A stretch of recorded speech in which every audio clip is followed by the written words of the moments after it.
Welcome to Daily Wisdom, Walking the Path with the Buddha, a podcast shared by David Roylance. This podcast is dedicated to guiding you to completely eliminate the discontent mind and the suffering it causes by attaining enlightenment. Learn and practice the teachings of Gotama Buddha that will guide you to fully attain a peaceful, calm, serene, and content mind with joy. To support this podcast, visit patreon.com/support Buddha or visit buddhadailywisdom.com, where you will discover a full range of courses, retreats, and online learning resources to assist you on the path to enlightenment. Now, here's our teacher to share more.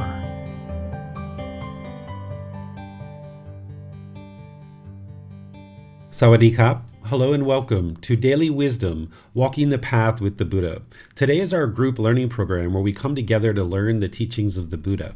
And in this program that meets on Sunday and Wednesdays, and these classes are recorded and you can watch them on the replay as well, we use this book, Developing a Life Practice, The Path That Leads to Enlightenment, as our foundational text for this program. This is volume 1, and we go chapter by chapter in this program, helping you to understand the teachings of the Buddha, not through belief, but through learning, reflecting to independently verify them, and then practice them so that you can see the truth for yourself, that the mind is moving closer and closer to this enlightened mental state. So I'd like to welcome all of you to our class today because we're starting with chapter 1. And you might have decided to read this chapter before class, and or you may read it afterwards. You can get this book through the website buddhadailywisdom.com. From there you can download it at no cost. You can also take that file and go print it if you like, or you can order this on Amazon because they have Kindle versions and printed versions as well. It's going to be really helpful for you as you progress in the program to be able to read the book and then also attend the classes or watch the classes on the replay, because the book has an extensive amount of detail about each aspect of the teachings that I'm sharing with you to help you build this foundation in this framework of understanding the teachings of the Buddha. So the book's going to have a certain amount of detail, but then in class, I'm also going to be sharing a certain level of detail. There are certain things in the book that I don't teach in the classes, and there are certain things in the classes that I teach that aren't actually in the book. So the combination of these two things together is really wise to be able to learn and practice. And I suggest that you just read maybe 10, 15, or 20 minutes a day. There's very few chapters that take about an hour to read, but there's a couple of them that would take you probably about an hour to read. I don't suggest that you sit down and read for an entire hour, but instead you just read for maybe 10, 15, 20 minutes, and then you kind of move off and do something else. And this way it's like taking a small little bite, chewing and digesting, and then a day later, 2 days later, you take another bite, you chew and you digest. And this will allow you to have that time to reflect on the teachings and independently verify them, think about them, and start moving them into practice. Whereas if you were to sit down and read for an entire hour, this is a lot of information, a lot of content to take in. So it really helps to just take little bits and bites. If you are going to sit down and read for an hour, and you do that like in the beginning of the week, you might decide to then subsequently come back and read, for 10, 15, 20 minutes at a time, and then slowly digest the chapter that way. So it's up to you how you choose to read, but I just noticed that this works best, and research and studies show that this works best as well. So feel free to get one of those versions of the book, either by downloading it or using Amazon to be able to help you. Today, this chapter 1, is titled Universal Teachings, Love, No Harm, and Good Morals. This is where I'm helping you to see this connectivity between various traditions that have been shared and practiced over a long-term period of time, because humanity has been in existence for quite a while, and this planet has, to the best of our knowledge, been here for about 4.5 billion years. So even though we say it's the year 2023, in reality, it's like the year 4,500,000, something, right? But it's just from when we started counting at the death of Jesus Christ, right? So that's what we use for our calendar. Here in Thailand, they use the Buddhist calendar. They have a different year, but by and large, humanity's been around for quite a long period of time. So we've had these different introductions of teachings along the way. And as you learn about humanity and you learn about the human mind, what you understand is that we learn through gradual training, gradual practice and we experience gradual progress. So any teachings that have come into the world, humanity as a whole, we've needed to gradually evolve, and we've been gradually evolving to a better and better species all the time, and we're trying to help all of the world to get to this higher consciousness where our species can evolve. And that's been happening gradually over time, that we've been learning new things about so many different things in the world, and we are gradually evolving in our understanding of things like certain ways of guidance for our life. And if you look at the various traditions that exist in the world, whether it's Hinduism, Buddhism, Christianity, Muslim teachings, and there's lots of others, even Judaism and others, you'll see that there's kind of these common themes among these various traditions, and how each individual tradition talks about their teachings and how they're shared, and the condition of those teachings nowadays is different from one tradition to the next. But what you're going to see amongst all of these various traditions, if you start looking into them, is you'll see these three common themes of universal love for all beings, to do no harm, and to practice being a good moral person. You'll see this in Hinduism, Buddhism, Christianity, Muslim teachings, and others. With Hinduism, which I just know a little bit about, which existed during the lifetime of the Buddha, there were practices of understanding the natural law of Gotama, and there was meditations, which ultimately the Buddha understood because this existed during his lifetime. But he explained it in ways that others didn't explain it necessarily.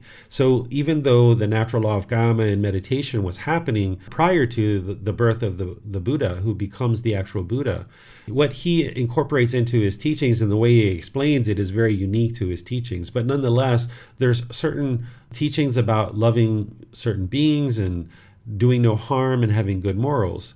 And during Hinduism, and during this time, even prior to the Buddha becoming a Buddha, there were Brahmin priests that were basically doing rites, rituals, ceremonies, and worship. And the common people who were working in the fields and working in stores and stuff like this, as they were having difficulties in their life, what they were taught is they needed to go to these Brahmin priests and pay money. And when they paid them money, they would do prayer and worship and other things on the behalf of the person that paid the money. They were taught as a commoner that they were unable to pray and actually communicate with any type of gods or anything like this. And they believed in multiple different gods during that period of time.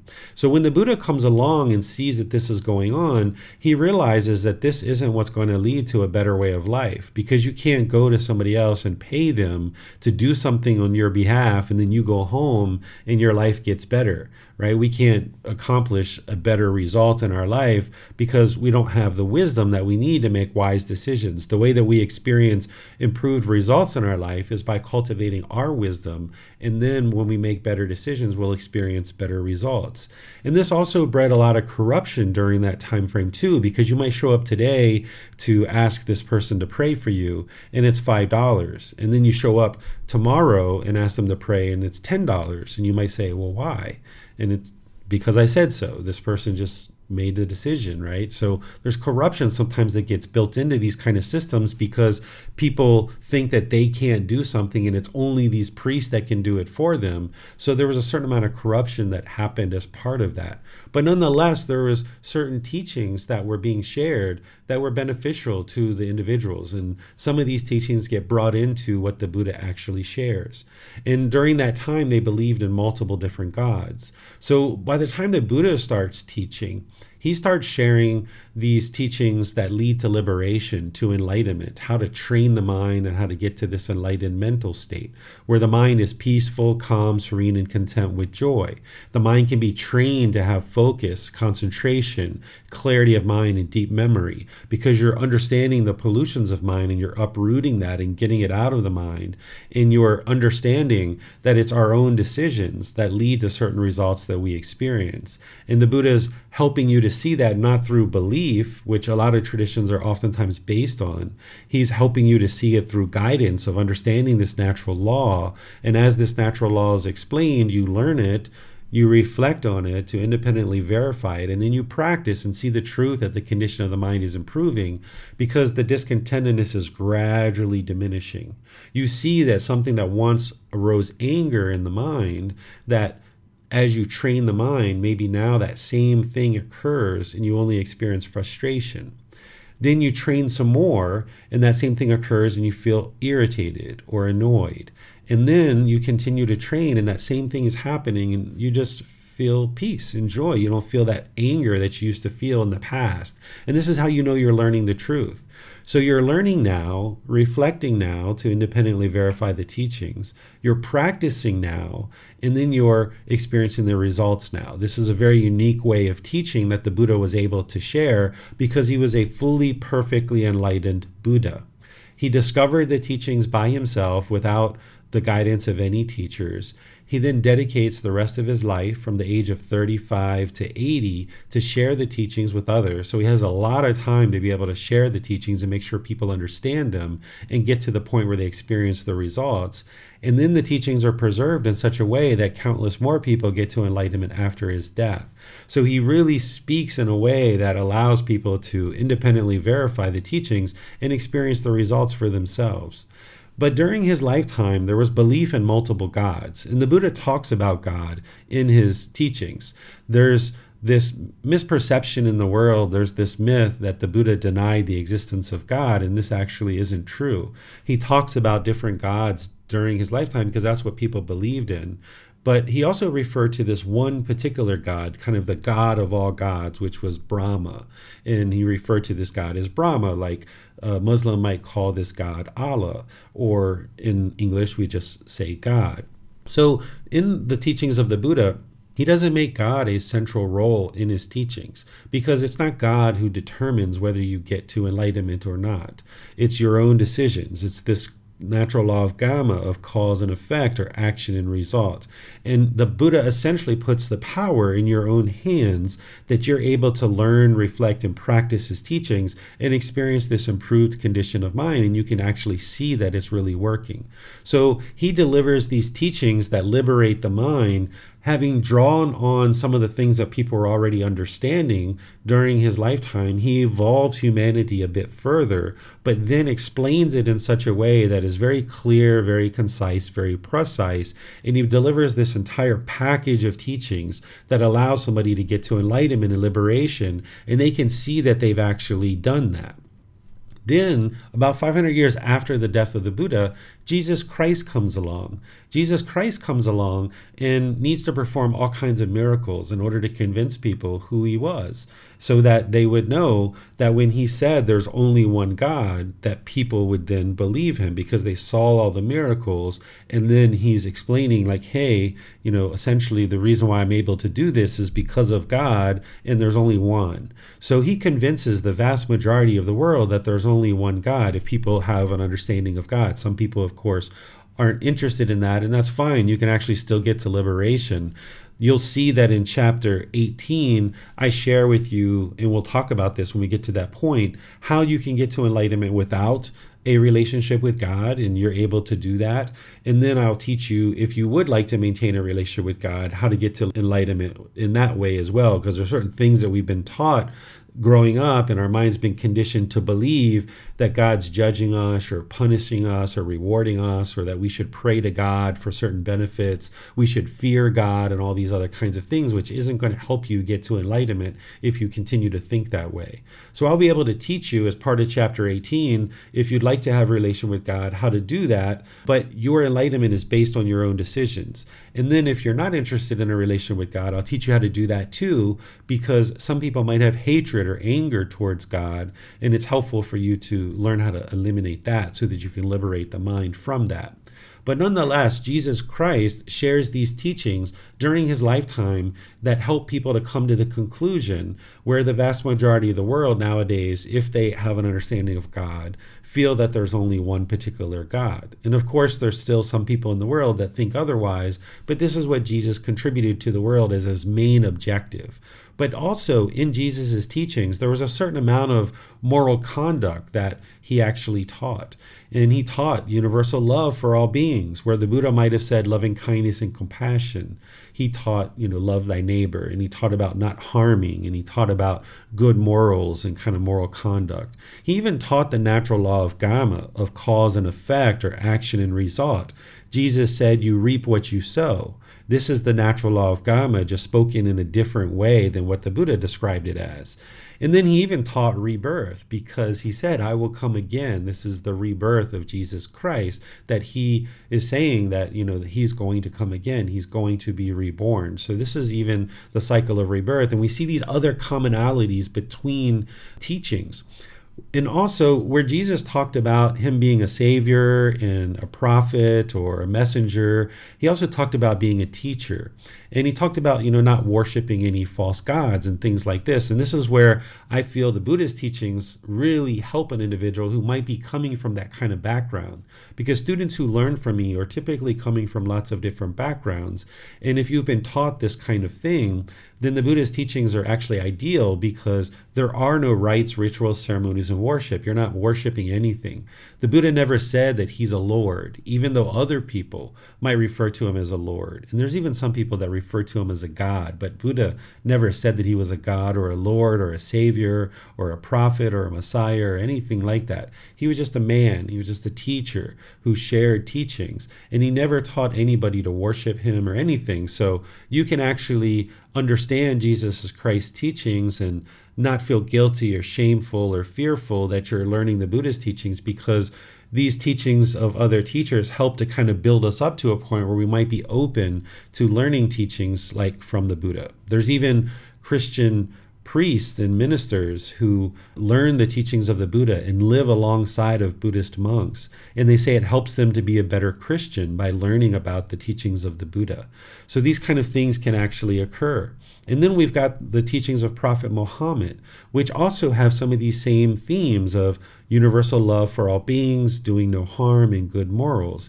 And what Prophet Muhammad contributed, among other things, is there's this discipline of prayer 5 times a day, which takes an amazing amount of discipline to be able to pray for 5 times a day.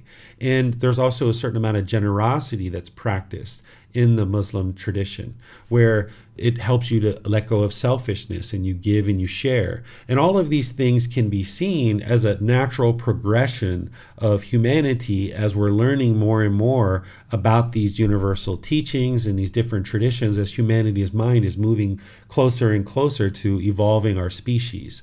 So as you learn about the path to enlightenment, you'll learn about these various teachings that the Buddha shared, how to get to enlightenment. But you might start seeing these connections to other things that you've learned in the past. Even if you learned with mom and dad and grandma and grandpa about not killing or stealing or having sexual misconduct or lying or taking substances that cause heedlessness, this is the natural law of Gotama, and the Buddha explains this as part of the 5 precepts, but he explains it in a detail that we might not have understood from our caregivers in the past. So a way that we can look at this path to enlightenment is that we've really been on this path for perhaps multiple lifetimes, that we're getting closer and closer to understanding certain teachings that are going to help us evolve as human beings. And just because we started out life maybe as a Hindu, or we started out life as a Christian or a Muslim or in a Jewish tradition or other traditions, it doesn't mean that we can't now look at other traditions for input and guidance and wisdom and understanding how to continue to evolve as a better and better human being. If you understand that all these teachings are essentially guiding an individual to becoming a better and better human being, then what it comes down to is finding the individual person or tradition or teachings that really speak to you and help you to really see with clarity what we can do as a human being to improve our existence. So if it's Hindu teachings and that's where you get the most benefit, and you see the clarity in those teachings, and you have somebody that can completely guide you into getting to this better state of mind, this enlightened mental state, then wonderful. Or if it's Christian teachings, or if it's Muslim teachings, wonderful. But also, if you've learned these things or others, and it's led you to the point where now you're starting to be interested in Buddhist teachings, you can actually learn the Buddhist teachings and see those other things as building blocks to be able to help you get to the point where now you're ready to learn the teachings of the Buddha. And this is maybe going to help take you to the next step in your evolution as a human being, not based on belief, but based on learning, reflecting, and practicing to be able to get to wisdom, because that's what's ultimately going to lead to the improvement to the condition of the mind. And one of the main reasons why I wrote this chapter, and I put it at the very beginning of the book, is because the vast majority of the people who learn with me are coming from other traditions. They're coming from other parts of the world. I do have students who come to me that are in Buddhist teachings, maybe in other traditions or with other teachers, and they're coming to actually start learning with me, and that does happen. But more often than not, they're coming from Christianity or other teachings, maybe even Muslim teachings or Hindu teachings or what have you.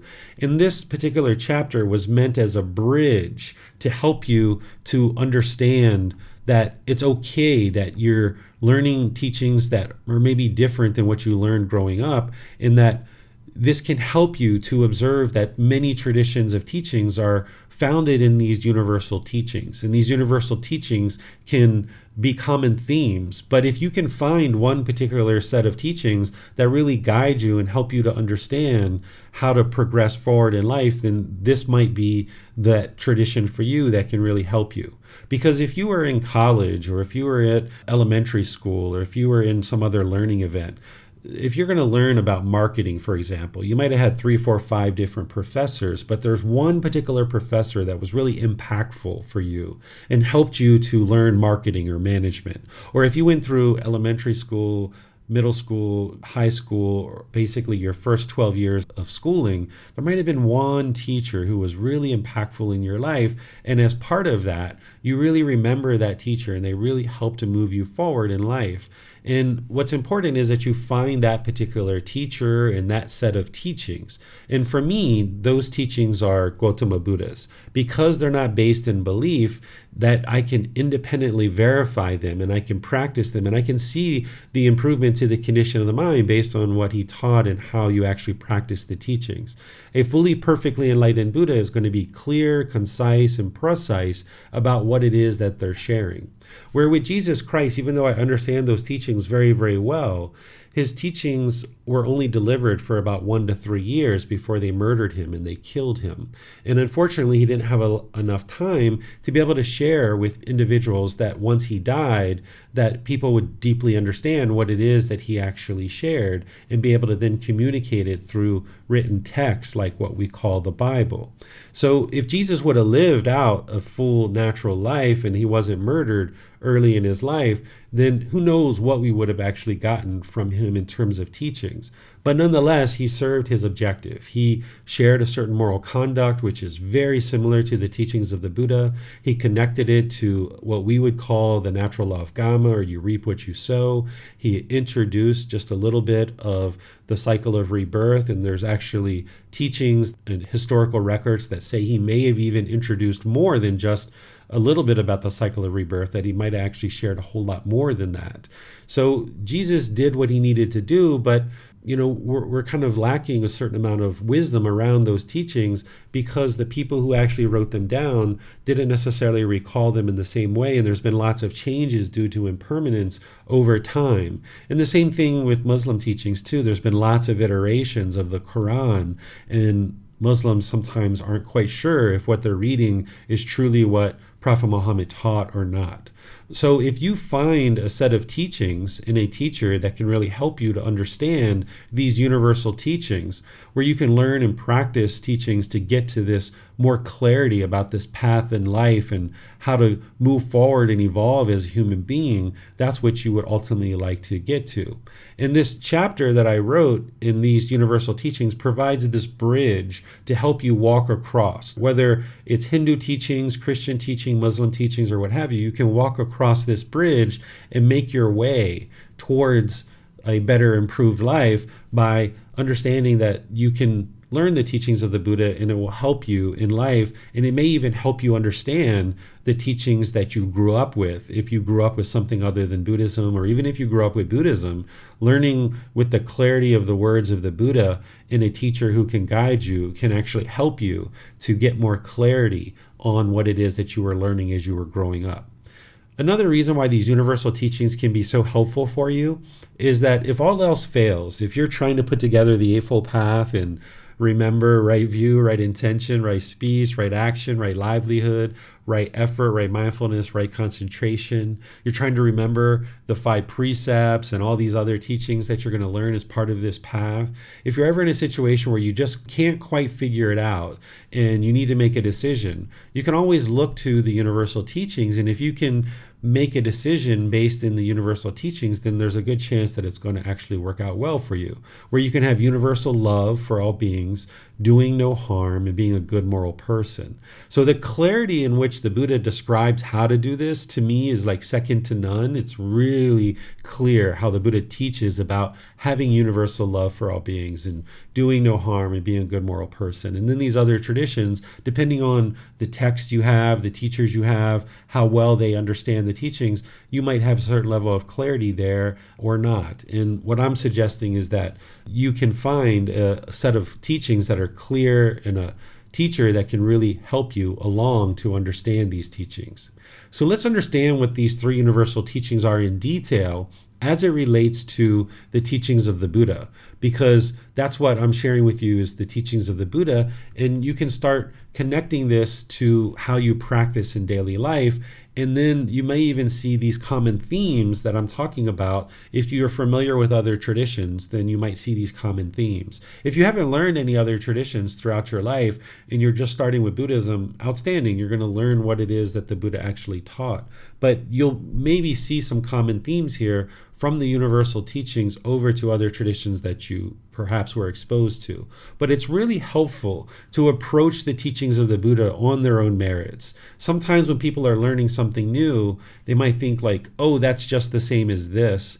And this is kind of like the way the mind can remain complacent, is that if it associates that this new thing is the same thing as what I already understand, then the mind doesn't have to apply the effort and energy to learn this new thing, because the mind's made up the decision that this new thing that it's being exposed to is the same as what it already knows. So this is unwise. I think every set of teachings, if you were going to approach Hinduism, Buddhism, Christianity, Muslim teachings, or others, it's wise to approach it on its own merits and then deeply get an understanding of that so that you can understand whether it's truly helping you or not.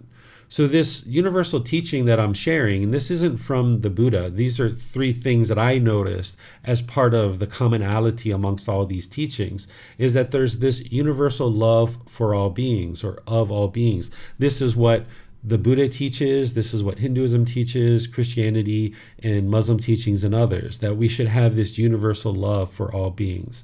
And this is what the Buddha would teach as loving kindness and compassion for all beings, where Jesus would have said, love thy neighbor, and other teachings like that. And I'm sure Prophet Muhammad and Hindu teachings, Judaism, and others have their way of explaining that too. Well, then the question becomes, well, what is loving kindness and compassion? Loving kindness is active goodwill towards all beings without judgment, where you're not judging others and determining if you should be loving and kind to them or not based on your judgment of them. That's not what you're interested in doing. Instead, you would like to have active goodwill, where you're interested in practicing having a genuine interest in seeing all beings be well, without judging whether this person deserves your loving kindness or not. But an enlightened being can be loving and kind with anybody regardless. It doesn't mean that you necessarily are staying in every single relationship, because not every relationship is a healthy relationship. You may need to move on in your relationships, but at least you have the capability to have loving kindness, or this active goodwill, this genuine interest in seeing other beings be well. This is loving kindness. We're going to talk more about this when we get into chapter 14, and I'm already starting to teach a 4-part series on loving kindness meditation, because this is how you actually cultivate loving kindness in the mind, is through meditation, and then you practice in your daily life through your moral conduct this loving kindness, where you have a genuine interest in seeing others be well. And you might learn to be polite, kind, friendly, and respectful in all the different relationships. And that starts with cultivating your mind to be loving and kind, so that then when you go out into the world, you're able to practice in that way. And then there's compassion. Compassion is the concern for the misfortunes of others. Whereas if you were longing and yearning for everybody in the world to be safe, and you were worried and had anxiety about whether people are experiencing misfortunes or not, this would be the craving, desire, attachment that's leading to your discontentedness. But also, if you were indifferent and you didn't care what happened to other people, and you're just like, well, it's their karma, who cares? They're making their own decisions, so what? I don't care. Right? This would be the other side of things. And you're not interested in living there, because the mind isn't going to feel peace and joy in that state of mind either. So you need to come to the middle, where you practice this compassion, where you have concern for the misfortune of others, but you understand that each person's results that they experience in life is based on their decisions, and you can't make decisions for other people. You can share guidance, you can share suggestions, you can share wisdom, if they have an open mind.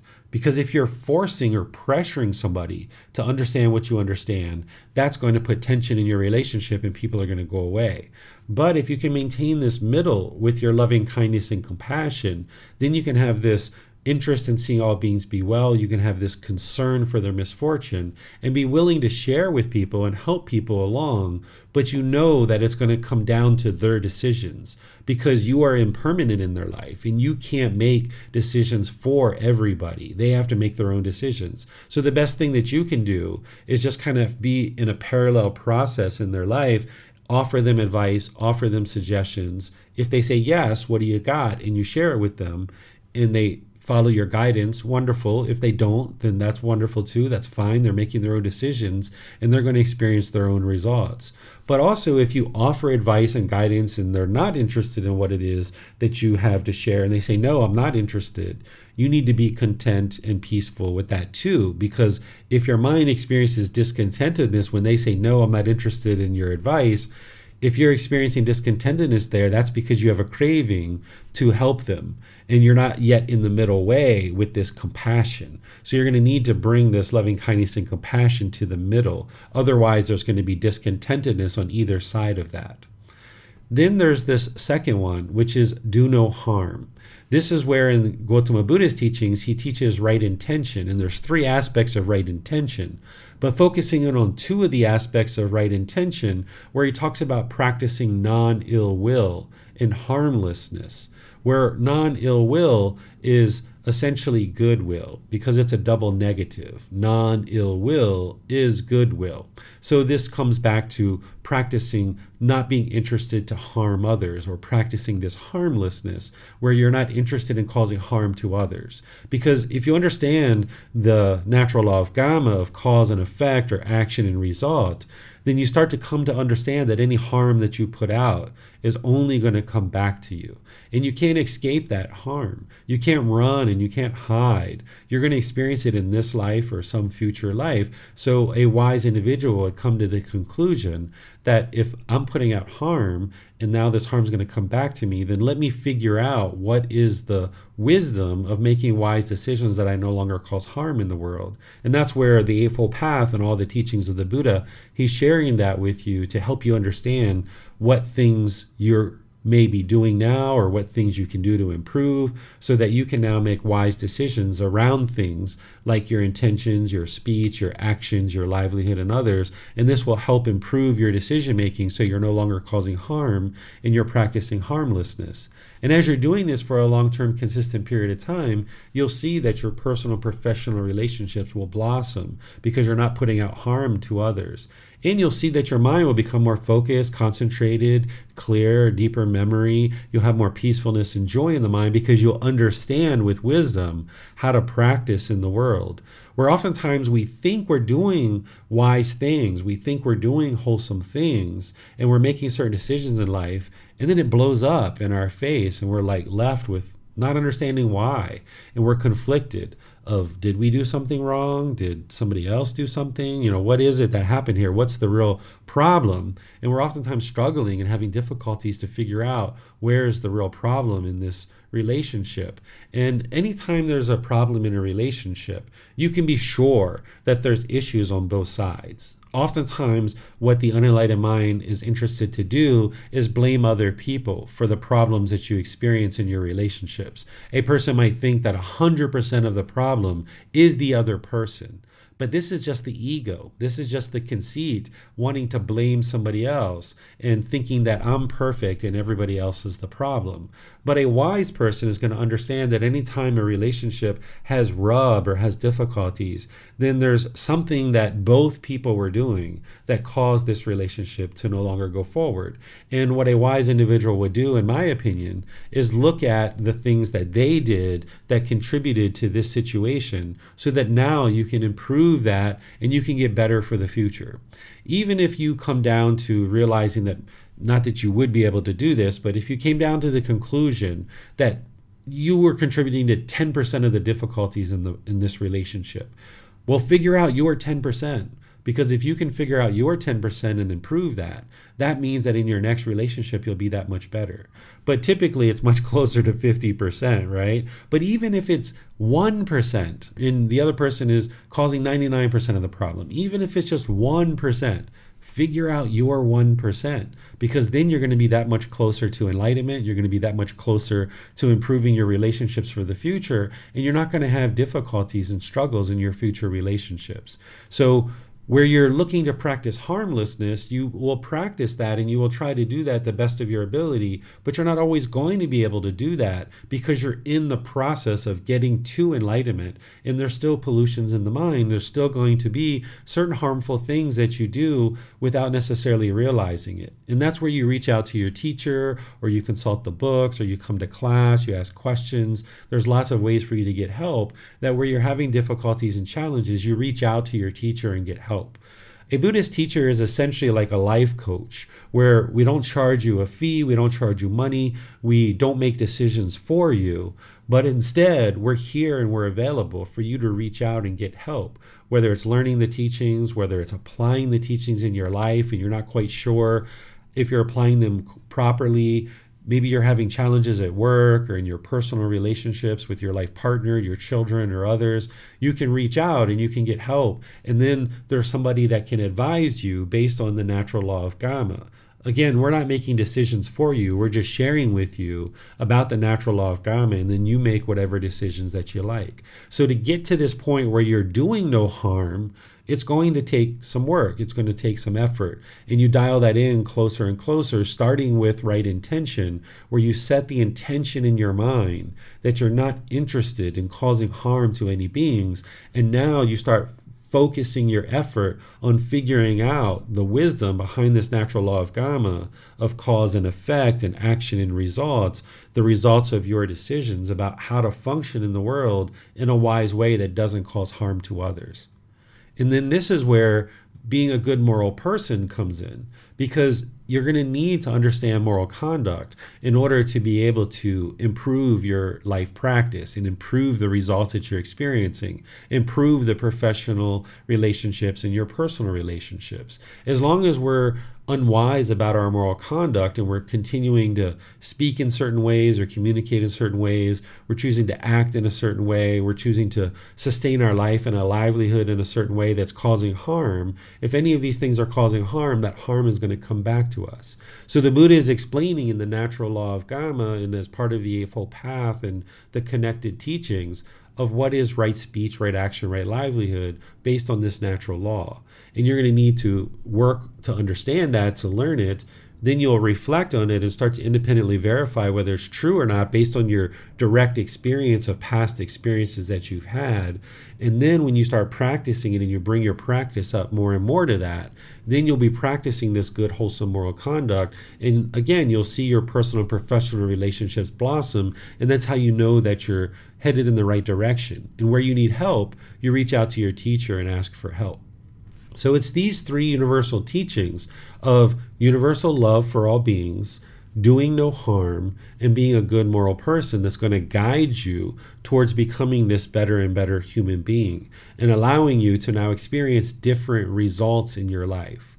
Because whatever we were doing before, it wasn't working to a certain degree. We were experiencing a certain amount of discontentedness. We were experiencing a certain amount of challenges in our relationships and things like that. So we know what we currently know. If the mind is unenlightened, it's not working, or else we would have a peaceful and joyful mind all the time. But because there's discontentedness in the mind, then we know that yes, we haven't fully cultivated enough wisdom to be able to conduct our life in a certain way that's harmonious and peaceful and joyful. So wherever we see that lack of wisdom, then what a wise person would do would be, let me learn the wisdom to be able to then function as a better and better human being. And whether you were learning this as part of Hindu teachings, Buddhist teachings, Christian teachings, Muslim teachings, or others, all of these are teaching some level of universal love for all beings, do no harm, and being a good moral person. But the clarity and the preciseness and the conciseness of those teachings is different from one tradition to the next. But also within each individual tradition, each individual teacher is going to be teaching with a different level of clarity too. This is because of the universal truth of impermanence. So these different traditions are going to be more effective one versus the other, and different teachers are going to be more effective one versus the other based on the certain clarity. So where some people might choose to get together and decide that, we are right and they are wrong, or Hinduism is right, everyone else is wrong, or Buddhism is right, everyone else is wrong, or Christianity is right and everyone else is wrong, or Muslim teachings are right, everyone else is wrong, and kind of having this fighting and bickering and arguing between all of these things. What I do instead, and what I choose to do, is I think about it that all these traditions have a certain amount of benefit and purpose in the world, and they all contributed something beneficial to the world. And what is important is I encourage each individual person to find tradition, to find a set of teachings, and find a teacher that is really speaking clear to you, that you're able to then understand what it is that they're sharing and then practice those teachings and get the actual results. Because there's connectivity between all of these things. And if you understand that humanity is evolving to this higher and higher consciousness, we're evolving to a better human species, then you can see these commonalities between all these traditions, and that they're really guiding us towards an ultimate goal of experiencing a better way of life. Because what we've been doing in the past hasn't necessarily been working, and now it's time to learn how to do something better. And if the Buddhist teachings are that something better for you and you would like to learn, I'm here to help anybody and everybody that would like to learn. And I start off the book with this first chapter so that you can start understanding that there's this bridge that you can walk towards and walk over in order to be able to now learn the teachings of the Buddha while still appreciating and having respect for anything that you've learned in the past. We don't need to degrade or denigrate other traditions and other set of teachings in order to learn something new. Oftentimes, this is what the unenlightened mind does, is that before it moves on to a new job, or before it moves on to a new relationship, or something like this, we feel like we have to denigrate the thing that we're currently doing in order to feel comfortable to move to the next thing. We might feel we need to denigrate this person and diminish them and degrade them so that we can leave with our head held high and our chest out. But this is just the ego. Or we need to feel like we need to denigrate a certain employer, a certain boss, before we move to a new employer, and this makes us feel better about leaving. But in reality, this is just the unenlightened mind doing what it does with craving, anger, and ignorance. We can have appreciation and gratitude for individuals and traditions and teachings and people who have helped us in life, and choose to move on and learn new things without denigrating people that have helped us in our life. And even though the mind may want to do that and it sees benefit in doing that, there is no benefit in doing that whatsoever. This is like burning a bridge. And if we burn a bridge, then we don't have that bridge to go back to if we need to. So we can choose to move on in life while not burning a bridge, and we can choose to leave things in a peaceful way, in a joyful way. Oftentimes we feel like we need to stomp our feet and smash in the mud in order to move on to something new. But this doesn't produce any beneficial results in our life. So this is everything that I had to share with you about this first chapter, because it's a fairly short chapter. It's one of the shortest chapters in the book. And I'm just going to open up to any questions that you guys have related to anything that I've shared today around these universal teachings, and or anything else that you guys would like to talk about, because we just came through a series of classes where I was sharing a lot of detailed teachings around the three universal truths, the four noble truths, the eightfold path, and a lot of other things that you may have questions on those things as well. So you're welcome to ask questions about these universal teachings and anything and everything that you guys would like to ask about. You can put that into Facebook, YouTube, or Zoom in the comment section. Our moderator, Chrissy, will see that and be sure your question gets asked. Or in Zoom, you can electronically raise your hand and Chrissy will call on you and be sure that you are able to ask your question in class.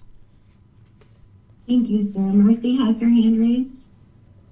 Thank you, Chrissy. Thank you, Teacher David.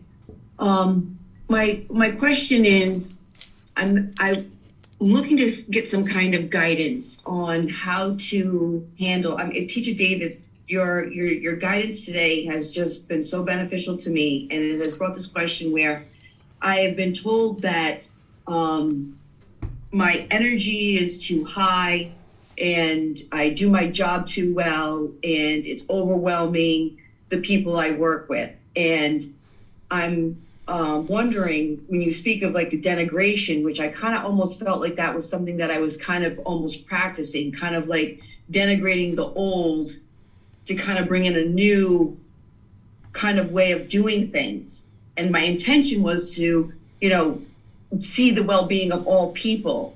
But I'm having a hard time kind of finding that balance when they say things to me like your energy's too high, you're doing your job too well, you're making others feel uncomfortable. How do I balance that? What guidance could you provide to me to balance that? What I would do in a situation like that is I would look at what you're doing. Obviously, you're interested in doing your job well. You're not going to do less quality work. But as the mind is waking up, it does have the ability to do things in a way that others aren't going to necessarily be able to do it, where you just see 10, 20 steps in front of you and you can just boom, boom, boom, boom, boom, boom, boom. Somebody else is still on step 1 or step 2. And what you're looking to do as a leader, because I know you're an assistant manager in your job, what you're doing as a leader is not to just go so far ahead of everybody and you look back and the pack is all the way behind you. You're looking to kind of bring everybody with you. And in order to do that, you need to be able to do this slowly and steadily, because people aren't going to follow you by your example if you just go, go, go, go, go, go, go, go, go, go. So you need to kind of like gradually introduce things slowly but surely. And then as you see people picking up, you might be able to pick up the pace a little bit, because probably what's happening is your staff is probably on one side, which is maybe a bit slow, and maybe you're on the other side, which is maybe a bit too fast, and you would like to come to the middle. And in order to come to the middle, you might have to walk all the way to their side. You might have to walk all the way to where they're doing things really slow, really methodically, still maintain your quality, but you're not executing so many quick decisions. You're right where they're at. And then slowly but surely you bring them along with you and bring everybody to the middle, because now they're willing to walk with you. Whereas if you're just go, go, go, go, go, go all the time, then they may be intimidated by that. And they're like, whoa, we're not going to be able to do what she does. So there might be some craving in there that you're having, I'm sure there is, to get this business up and running and back to where it needs to be, because you're trying to perform, and you might be trying to look good to your managers and look good for the store and be this success. You're chasing those pleasant feelings of, I got the store where it needs to be. But you're not going to be able to get that done in a quick succession. It's going to be a 6-month, 1 year, 2 year thing. So knowing that it's going to be a long-term thing, instead of go, go, go, go, go, meet your staff where they're at, meet them on their own terms, and then slowly but surely make your way towards the middle, where now the staff has been willing to walk with you instead of you kind of pulling them towards where you're at. Thank you, Teacher David. I appreciate the guidance. Great deal. You're welcome. It doesn't appear like there are any other questions at this time. Okay, if we don't have any questions, we can end class. These classes are scheduled to go 2 hours, but sometimes they end early, sometimes they go a little bit later. This is all impermanent, so we don't need to have class. If you guys don't have questions, we can end here. If you have a question, you can put it in Facebook, YouTube, or Zoom, or you can raise your hand in Zoom. Reading this book is going to be helpful for you. So as I mentioned at the beginning, be sure you read the chapter, because what I've taught in class in some cases is not the same thing that I'm teaching in the book, because there are certain things that I can explain in person that it's more challenging to write about. And then there's certain things that I can write about that are easier to write about that are more challenging to explain in person. So the combination of these two things is what's really going to create the most benefit for you. I can share with you the future classes that next Sunday, we're going to be in chapter 2. We're now going to be going chapter by chapter. And chapter 2 is titled, Why Study Gotama Buddha's Teachings? And you're going to see that this class is very different than other classes that we teach. Instead of me just teaching and teaching and teaching as part of this and opening up to questions, what I'm going to be doing is leading a group discussion. So those of you guys that normally attend Facebook, YouTube, and Zoom, we're going to be having a group discussion about this. You'll see what I write in the book about why I suggest to study the teachings of the Buddha, but when we come together in our group discussion, we'll be discussing how you feel about why you've chosen to study the teachings of the Buddha. So this will be an opportunity, now that we'll be about 6 weeks into the program, to open up the mics and open up our interactions between each other, get to know each other a bit and a bit about our life. So this will be a wonderful time to come together and get to know each other and have more of a open discussion where it's not just me talking, but it's other people that are able to talk as well. And we can have an open-ended discussion about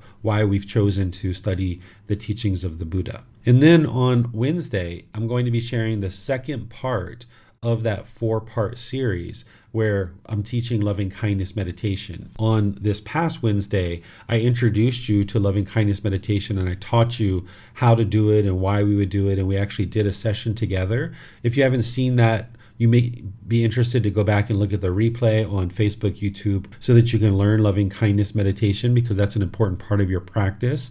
So I'll be getting together with students on Wednesday to do loving kindness meditation, and I'm going to expand that and help you see some of the variety of how you can practice loving kindness meditation. And if you're not able to attend those Wednesdays, which some people obviously aren't because of work and so forth, that's where the replays come in. And you have that on Facebook, YouTube, and Zoom, and you can digest that content at whatever time you like. And in those meditations, even though you're attending perhaps through the replay, I would suggest that you still do the meditations, because it's really helpful for you to continue to meditate and build up your meditation practice. So thank you all for joining. Thank you all for asking questions and being diligent and dedicated to learning the path. Thank you to Chrissy for moderating. And any of you guys, I know that some of you guys are starting to find ways to submit donations and things like that. I wouldn't ever ask for a donation, but I know some of you guys are starting to find that. So I'd like to just thank you guys for any donations that you're providing, because that surely helps me to purchase things like Zoom and other things that I need in order to sustain this life and to be able to share these teachings with you. So I really thank you for that. And we'll see you guys in one of these future classes. Have a very lovely and wonderful rest of your day. We'll see you next time. Sawadee ka. Thank you for listening to this podcast. To provide support for this podcast, visit patreon.com/support Buddha. To access more teachings, visit buddhadailywisdom.com. There, you will discover a full range of courses, retreats, and online resources to assist you on the path to enlightenment. Remember to establish a daily, consistent meditation practice, along with learning and practicing these teachings. A well-developed meditation practice is the foundation in which to train the mind to attain enlightenment.